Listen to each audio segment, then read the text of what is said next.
The partial meltdown at 3 Mile Island had a lot of people making tough decisions. Many of those living nearby packed up and got out of town. Our News 8 crews talked to some of them at a service station the night after the accident. Earlier today, many Pennsylvanians in central Pennsylvania were told to be on the alert for possible evacuation from their homes. We found people at a service station tonight who are doing just that. I think the whole thing is really a shame. It's just really disgusting that it's even allowed to happen, that the whole thing was allowed to be built. Well, we're going to wait till Sunday and listen to the news, and then, if it sounds like it's safe, then we'll come back. So like I said, business is double. How long are you open tonight? To 10. And we'll be lucky if we close at 10 with all the business here. While some families packed up and left, others decided to stay. And those who did worried about potential exposure to radiation. A lot of people remember where they were on that fateful day, including some of our WGAL team, including Lori Burkholder.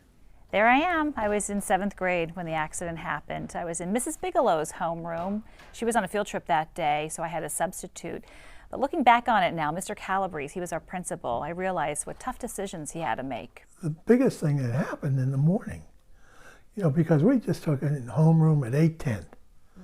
The buses were unloaded, and it was a beautiful day. The next thing, Mrs. Cole said, Mr. Calabrese, I have 5 parents out here that they want their kid.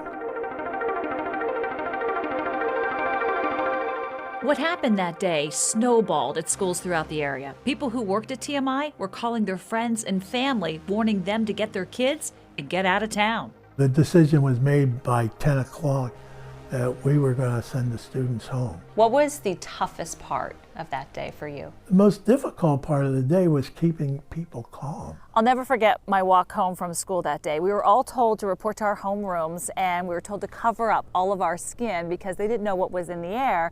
It was kind of a warm day, if I remember correctly, but my school was right over here, and my house was about a half a mile this direction. My walk took about 10 minutes, and I remember holding my breath the whole way because I thought the air was full of poison.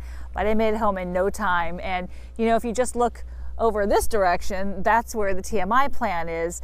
Literally, it's within 3 miles of my home and the school. So we were right within that 5-mile radius. And that, during the accident, was the big questionable area. It was such a shock. You were kind of in shock the first couple of days. My parents at the time were raising us 3 kids. Ronnie was 7, my sister Mickey was 14, and I was 12. A loudspeaker out on the street told my mom there was an event at TMI and to stay indoors. We didn't have internet. We didn't have computers back then. We didn't have smartphones back then. So I had the TV on, kept it on all day. When we came running through the doors, what was your feeling that day? I was surprised. I was so relieved that you children you were safe. You were inside a building, you were safe. They opened the doors and let all you kids out in the air. And that's what I was afraid of. I don't think anybody really knew how dangerous it was. We started hearing reports about a possible meltdown. That scared the heck out of us. Concerned about a meltdown, my mom took my sister, brother, and me to stay with family in Scranton. Dad stayed behind. Why did you decide to stay?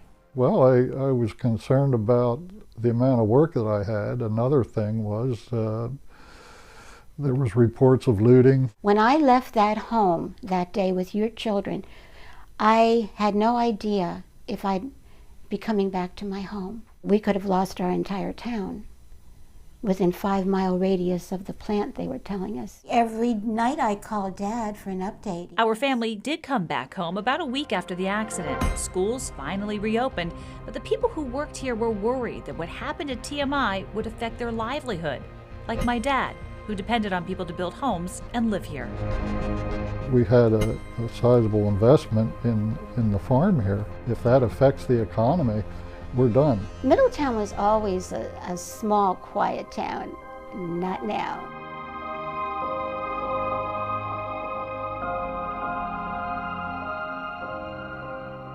Before the accident happened, Lori's parents were in the process of selling their home.